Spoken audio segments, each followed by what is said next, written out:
striptease sera fini. Si striptease vous manque encore, allez donc faire un tour dehors.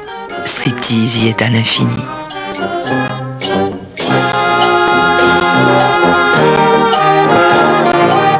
Striptease vous déshabille.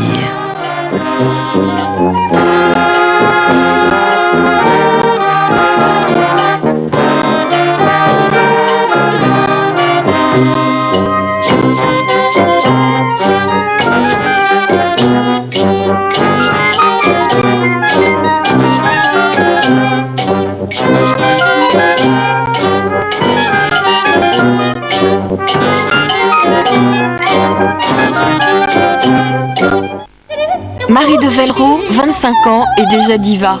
La voix en pur cristal offre ses meilleurs éclats à Musique et compagnie après la météo et soir 3.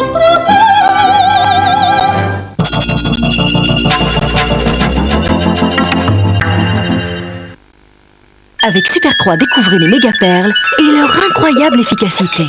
Pas contre mes taches. Les taches maléfiques sur le blanc et la couleur? Pas de problème. Mon nouveau Super Croix méga perles les élimine toutes.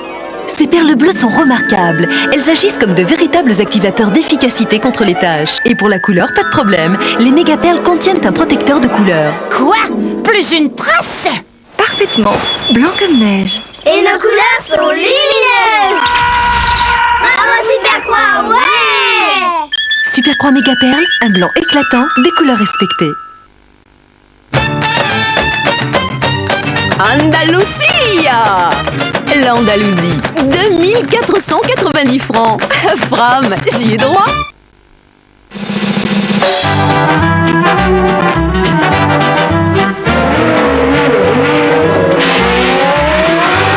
Depuis toujours, Michelin cherche à faire les meilleurs pneus au monde. Des pneus plus sûrs, plus performants, pour que chacun se déplace encore plus librement. Cette année, Bibendum fête ses 100 ans. Michelin, plus nous progressons, mieux. Votre brosse à dents se donne-t-elle autant de mal que vous pour prendre soin de vos dents et de vos gencives? Essayez la nouvelle Oral-B Advantage, dont les poils sont efficaces sur toute leur surface. Contrairement aux poils lisses des brosses à dents ordinaires, les poils à micro-relief de la nouvelle Oral-B Advantage ont été conçus pour que toute leur longueur élimine la plaque dentaire et pas seulement leur extrémité. Les micro-reliefs triplent les surfaces de brossage de chaque poil. Nouvelle Oral-B Advantage, la brosse à dents qui se donne autant de mal que vous. Ouais. Qu'est-ce que tu veux que je te mijote ce soir, mon chéri? Ça te dirait du cassoulet Williamson? Ah oui, un petit cassoulet, oui. Cassoulet ou choucroute? Cassoulet, c'est bien. T'es sûr que tu ne préfères pas un petit salé aux lentilles? Non, cassoulet. Alors ce soir, c'est cassoulet. À ce soir, alors? À ce soir, Olivier.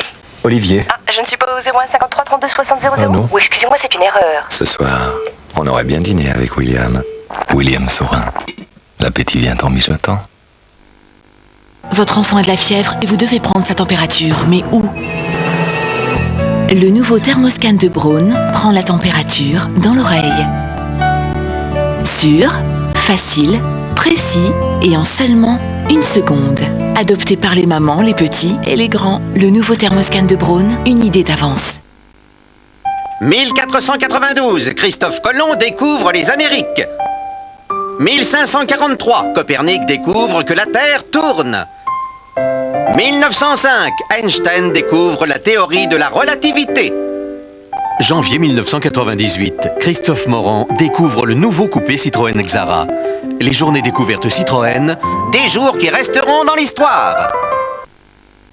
Vitarmonil, c'est une gélule par jour. Avec Vitarmonil, la vitamine devient facile. Nostalgie présente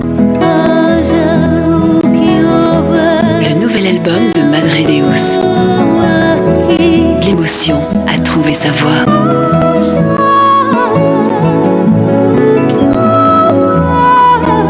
Madre Deus, le nouvel album.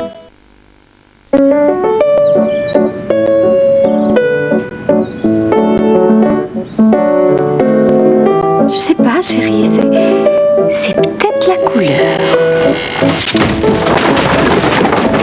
tout le monde n'a pas la chance d'avoir une cuisine Mobalpa. Mobalpa, on est là pour ça.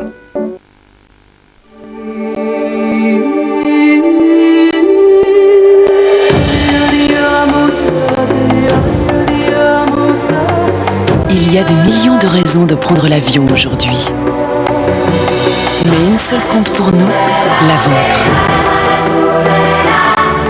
Chez Delta Airlines, nos vols quotidiens vous emmèneront exactement là où vous souhaitez aller aux États-Unis. Delta Airlines, notre monde est le vôtre. More water, sir? No, thank you, Margaret. Sachet tire-presse anti-goutte de Tetley. Des économies. Remboursement, rapidité, simplicité. Je n'ai pas vu les choses sous cet angle-là. Ah, si tout pouvait être aussi simple que Eurofil. L'assurance par téléphone. Nouveau Terrafor ventre plat, nouveau programme efficacité. Vous ne l'avez pas encore essayé? Dommage, le 3e étui est offert. Terrafor ventre plat, nouvelle densité.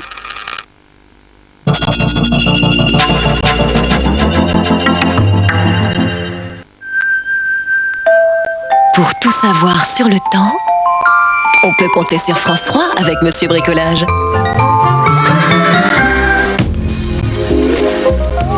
Bonsoir, j'espère que vous avez bien profité de votre samedi parce que demain, ça va changer. Remarquez, on vous avait prévenu. Nous aurons droit à 2 perturbations qui vont se rejoindre sur la France demain après-midi. Alors pour demain matin, on retrouve la première perturbation déjà qui va donner des pluies du nord-est jusqu'au sud-ouest à l'arrière. Nous aurons une traîne très active avec beaucoup d'averses et de fortes rafales de vent jusqu'à 100 km/h par rafale. Tout cela sur le nord-ouest. Et nous aurons encore un tout petit peu de soleil uniquement sur la façade est du pays, c'est-à-dire de l'Alsace jusqu'à la Corse. Mais tout cela ne va pas durer. Regardez pour l'après-midi ce qui nous attend. La première perturbation sur l'est avec des pluies modérées, du vent à 80 km/h et de la neige sur les massifs de l'est à 900 mètres. 1200 mètres ici sur le massif central, 1400 mètres sur les Pyrénées avec l'arrivée de la deuxième perturbation qui va donc rejoindre la première, ce qui donne de la pluie partout. Notre traîne va remonter un tout petit peu, elle touchera le Nord-Pas-de-Calais avec toujours de fortes averses et de fortes rafales de vent jusqu'à 100 km/h. Et puis on va retrouver des nuages sur la Méditerranée, mais sans pluie normalement et encore un peu de soleil sur la Côte d'Azur et sur la Corse. Les températures demain après-midi sans grand changement, elles seront comprises entre 7 et 11 degrés sur la moitié nord et entre 6 et 15 degrés sur la moitié sud. Et puis si vous vous déplacez en Europe demain, vous retrouverez de la neige à Moscou avec moins 2 degrés, du soleil à Vienne avec 7 degrés, du soleil également à Rome avec 13 degrés et puis pas mal de nuages sur Madrid avec 11 degrés et beaucoup de nuages également, un ciel couvert d'ailleurs, sur Dublin avec 6 degrés. Demain, nous fêterons les Prisca. Vous connaissez notre numéro de téléphone. Pour d'autres informations, vous retrouvez tout de suite Carole Gessler pour le journal. Bonsoir à tous, à demain.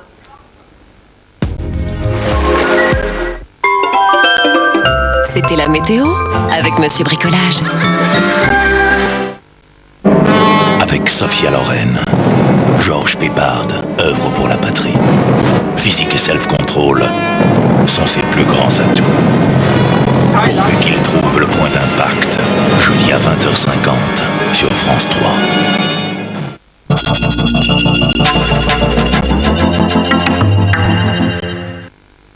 Votre peau plus ferme, plus lisse, dès 10 jours, avec Mémoire Fermeté de Diadermine. Sa formule unique relance la production de votre collagène. Résultat, vos rides s'estompent, vos traits se retendent, votre visage se redessine. En 10 jours, un visage plus ferme, plus lisse, avec Mémoire Fermeté. Signé Laboratoire Diadermine.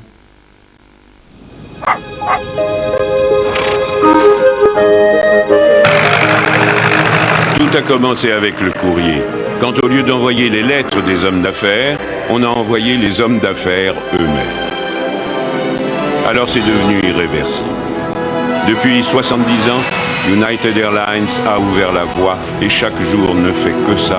Devancez vos désirs, dépassez vos attentes. United Airlines Rising.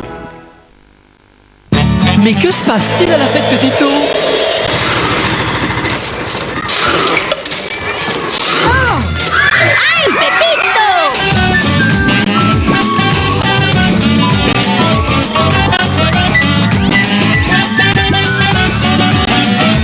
Pépito, c'est toujours biscuits, chocolat et fiesta.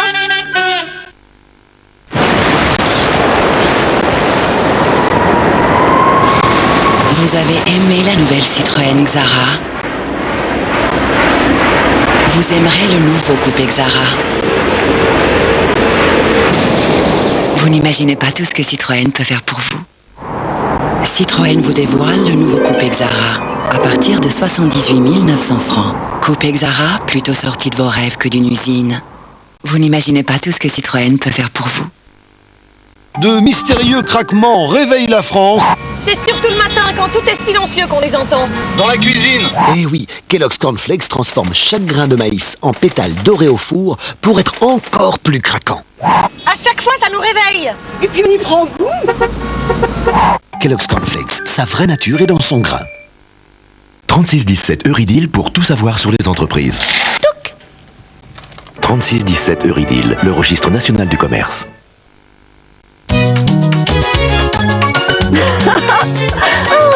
Les Antilles. Les Antilles, 3870 francs. Frappe, j'y ai droit. Oui. Amora invente Tomatissimo. Pour tous ceux qui aiment la tomate. Un peu. Beaucoup. Passionnément.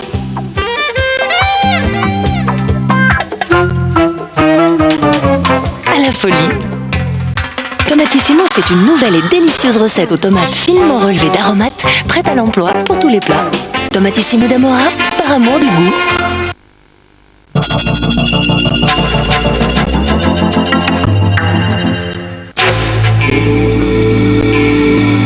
Comment est-ce qu'on peut montrer quelqu'un du doigt Ça y est. et dire c'est lui sans aucune hésitation, c'est lui, je le reconnais? Vous n'aurez qu'à réfléchir calmement avant de prendre une décision. C'est arrivé. Pendant un moment, tu as l'impression d'être l'ange du hasard, puis tu lèves le doigt, l'orage se met à gronder. L'éclair frappe et le coupable est foudroyé. Oui. Non. Oui. Non. Je pense que c'est une possibilité. Il pense, donc il est. Inédit d'Eric. Demain 21h sur France 3.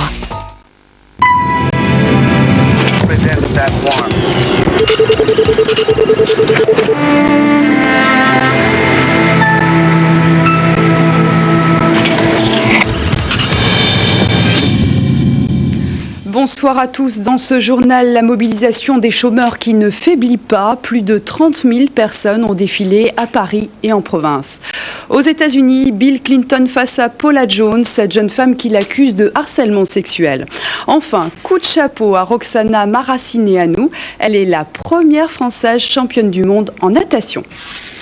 Entre 10 et 20 000 personnes dans les rues de la capitale, des milliers de manifestants également en province. Après 5 semaines de conflit, le mouvement des chômeurs n'a pas faibli aujourd'hui. Et parmi les manifestants, des salariés et des étudiants venus apporter leur soutien. Stéphanie Perraz. C'était une nouvelle journée test pour les chômeurs. À Paris, la manifestation a réuni 2 fois plus de participants que la semaine dernière, plus de 10 000. Sur toutes les lèvres, bien sûr, les dernières concessions de Lionel Jospin, qui envisage de relever les minima sociaux, mais pas avant 99. Pour les chômeurs et leurs associations, cela ne suffit pas. La colère reste donc vive. Je suis chômeur depuis 4 ans, j'ai des enfants, bref. Je ne vais pas me plaindre de ma situation particulière. Ce que je dis, c'est que s'il n'y a pas de solidarité plus globale, on ne s'en sortira pas. Il n'est pas possible de demander à des chômeurs qui ne touchent que 2300 à 2400 francs par mois d'attendre 1 an de plus avant d'avoir une augmentation de leur minima. Dans les rangs, quelques intellectuels comme le sociologue Pierre Bourdieu, des salariés qui ont répondu à l'appel de la CGT très présente et des syndicats enseignants. Mobilisés également des lycéens venus exprimer leurs craintes. On se considère comme futurs chômeurs et c'est pour ça qu'on descend ici aujourd'hui. Après la dispersion de la manifestation, des échauffourées ont opposé une poignée de manifestants, les plus durs, et les forces de l'ordre, devant l'école normale supérieure, le nouveau site de repli symbolique d'une quarantaine de chômeurs depuis 2 jours. Au total, ce sont près de 30 000 personnes qui ont défilé dans 24 villes, plus que mardi dernier, comme à Strasbourg, Montpellier ou Caen, où l'on reste ferme sur la nécessité de relever les minima sociaux. Je remercie M. Jospin sur le milliard débloqué, les 9 millions pour la région. Ça c'est bien, mais il faut plus maintenant. Les mesures gouvernementales semblent en revanche avoir satisfait les chômeurs de Marseille. Ici, la mobilisation a fléchi, 4 fois moins de manifestants que mardi dernier. Le préfet a promis de dégager 2000 francs pour chaque dossier urgent. Marseille, l'exception d'une contestation qui s'est renforcée aujourd'hui, mais une exception notable, c'est d'ici que tout est parti il y a 5 semaines. La suite du mouvement, elle dépend maintenant des mesures que Lionel Jospin doit annoncer mercredi à la télévision. En attendant, les opérations ponctuelles continueront. Aux États-Unis, un face-à-face très médiatique, celui de Bill Clinton et de Paula Jones. Pendant plusieurs heures, le président américain a été confronté à cette jeune femme qu'il accuse de harcèlement sexuel. Une affaire qui passionne l'Amérique, mais qui embarrasse Bill Clinton depuis plusieurs années. La confrontation vient tout juste de s'achever, mais les deux parties n'ont fait aucun commentaire. Mona Interman. C'est un événement mondial. Plus de 50 équipes de télévision autour d'une petite provinciale de 31 ans. La voici, Paula Jones. Elle a rendez-vous en ce moment même avec l'homme le plus puissant du monde. Si elle dit la vérité, ce sont des retrouvailles. Pour lui, c'est un cauchemar. Le président a quitté tout à l'heure la Maison-Blanche pour se rendre chez son avocat dans la rue d'à côté. Et c'est là qu'a lieu le face-à-face historique. Car pour la première fois, un président américain en exercice doit témoigner comme accusé dans un procès civil. Sa déposition durera 6 heures, peut-être 7. Jusqu'à présent, Clinton a toujours dit qu'il n'avait jamais vu Paula Jones. Or, selon le Washington Post aujourd'hui, Clinton pourrait reconnaître que l'un de ses anciens gardes du corps avait bien fait monter Paula Jones dans son hôtel en 91, mais c'était tout. Elle maintient le contraire. Il s'est rapproché de moi, il a essayé de glisser ses mains entre mes jambes, je l'ai repoussé, je me suis levée. L'avocat du président va enregistrer les dépositions sur cassette. C'est ce témoignage qui servira lors du procès qui commence le 22 mai à Little Rock. L'Amérique ne croit pas Paula Jones, selon les sondages. Et le président, malgré sa réputation de coureur de jupons, est au zénith de sa popularité. C'est grâce à la prospérité économique. Personne ne pense sérieusement à une procédure d'empêchement qui l'obligerait à démissionner. Les autres informations en provenance de France et de l'étranger, à commencer par Manille, où s'est déroulée une manifestation pour protester contre l'exploitation des enfants. Jamila Mimouni. 250 millions d'enfants à travers le monde sont contraints de travailler. Alors aujourd'hui, 5000 d'entre eux se sont mobilisés à Manille pour dire assez. Sur les pancartes, il est écrit « Nous avons besoin de protection ». Organisée par le mouvement contre le travail des enfants, cette marche ne s'arrêtera pas à la capitale des Philippines. D'autres enfants prendront le relais au Brésil, en Argentine, au Mexique et aux États-Unis le mois prochain pour rappeler au monde entier que le travail des enfants, c'est de l'esclavage et que leur place est dans les écoles et non dans les usines. Le Conseil national du RPR a adopté aujourd'hui le projet et les nouveaux statuts du mouvement gaulliste. Mais les compagnons ont affiché une étrange bonne humeur lors de cette remise en ordre du mouvement. Les ennuis du gouvernement tombent en effet plutôt bien. Philippe Séguin, le président du RPR, a sonné la charge contre Lionel Jospin. M. Jospin en est réduit à se bâtir un monde imaginaire, un monde virtuel dont il attend qu'il soit compatible avec son dogmatisme. Alors c'est vrai pour le passé, et il réécrit en conséquence l'histoire à sa façon. C'est vrai aussi pour le présent, dont il refuse d'admettre les données les plus évidentes et qu'il reconstitue à sa convenance. Fatigués mais libres, les deux Français du Galatée sont arrivés ce matin à Roissy. Philippe Hellé et François Clavel étaient retenus depuis 2 ans en Inde où ils sont accusés d'espionnage par les autorités. Malheureusement, c'est 2 ans de perdu et je dois dire qu'à mon âge, 2 ans c'est beaucoup parce que le compteur tourne plus vite qu'à certains âges, quoi. Ces deux passionnés d'archéologie étaient partis sur le Galatée à la recherche d'une épave portugaise qui se trouverait, selon leur étude, au large de Cochin, dans le sud-ouest de l'Inde. Mais les autorisations de recherche sous-marine n'étaient pas valables et l'épave portugaise gardera son mystère. Jacques Chirac doit effectuer une visite officielle en Inde à la fin du mois et ceci explique leur libération sous caution. Il n'y a pas eu de miracle à Milan pour Surya Bonali.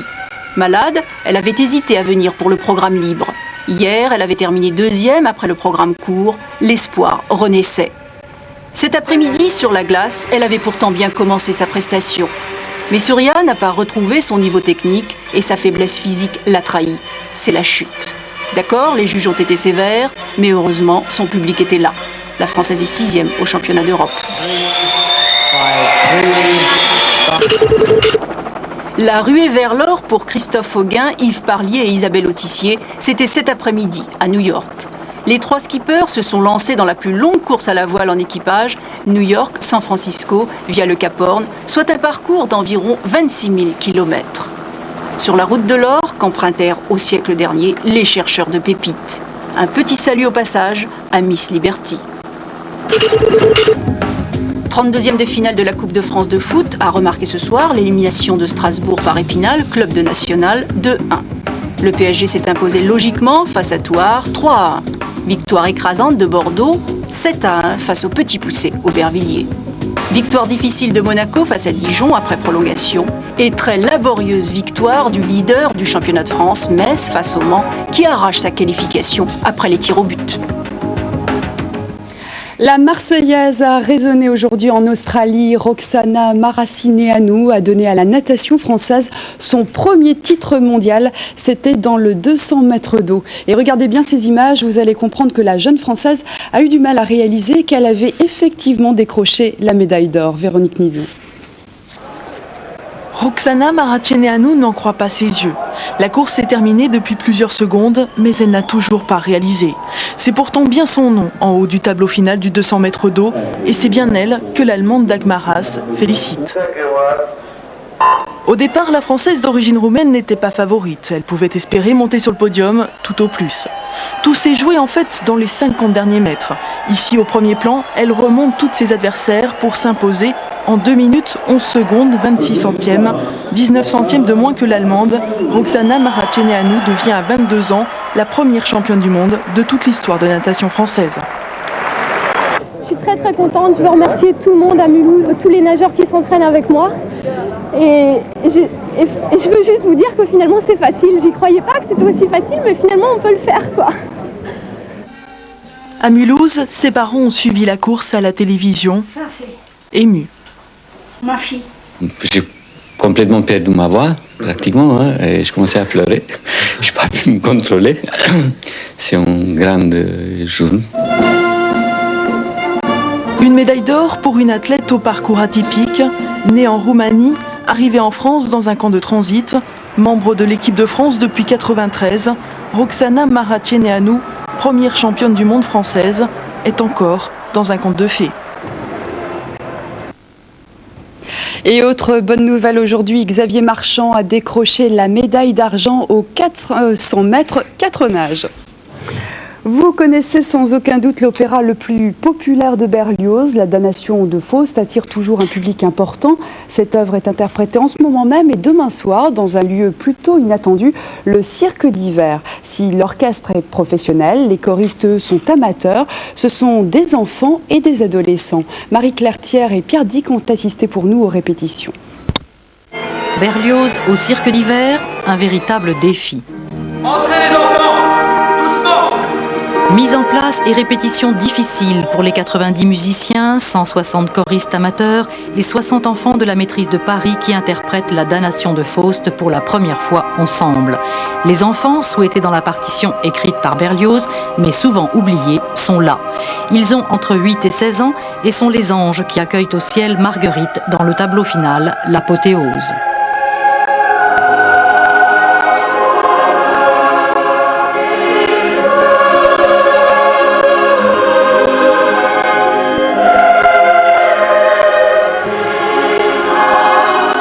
Peut-être qu'ils trouvaient que les enfants, ça faisait plus ange. Je pense que l'apparition des enfants, c'est plutôt enfin pour montrer que ça finit bien. Le public doit avoir un sentiment, un beau souvenir, donc on fait venir des anges à la fin. Les 160 choristes du Chœur symphonique de Paris sont aussi des amateurs.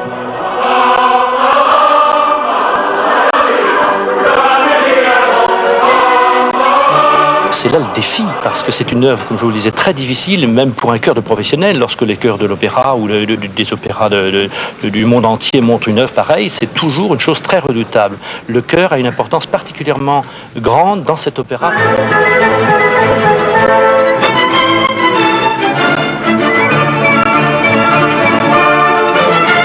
Les 90 musiciens de l'orchestre Philharmonia de Paris sont un peu à l'étroit dans ce lieu magique, c'est que Berlioz souhaitait une scène conviviale près du public.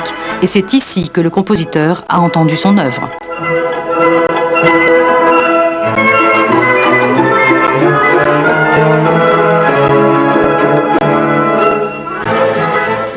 On termine avec quelques images de mode puisque c'était aujourd'hui le coup d'envoi des collections haute couture printemps-été 98. C'est Thierry Mugler qui a ouvert les défilés, un show toujours spectaculaire. Vous le voyez, le créateur a plutôt une vision moderne et libérée de la mode féminine. Il est toujours fidèle au corset, au latex, au noir et blanc. Il n'hésite pas à montrer l'essentiel et même quelquefois un peu plus. Une silhouette qui vous fera peut-être penser à l'héroïne de science-fiction Barbarella, provocante et un rien dérangeante. Bref, une créature 100% couture avec des vêtements ajustés au millimètre près. Demain, vous découvrirez les créations d'autres maisons de couture comme Givenchy ou Ungaro. Ce sera bien sûr dans vos éditions du 12-13 et du 19-20 présentées par Laurent Bignolas. Excellente soirée en notre compagnie, à demain.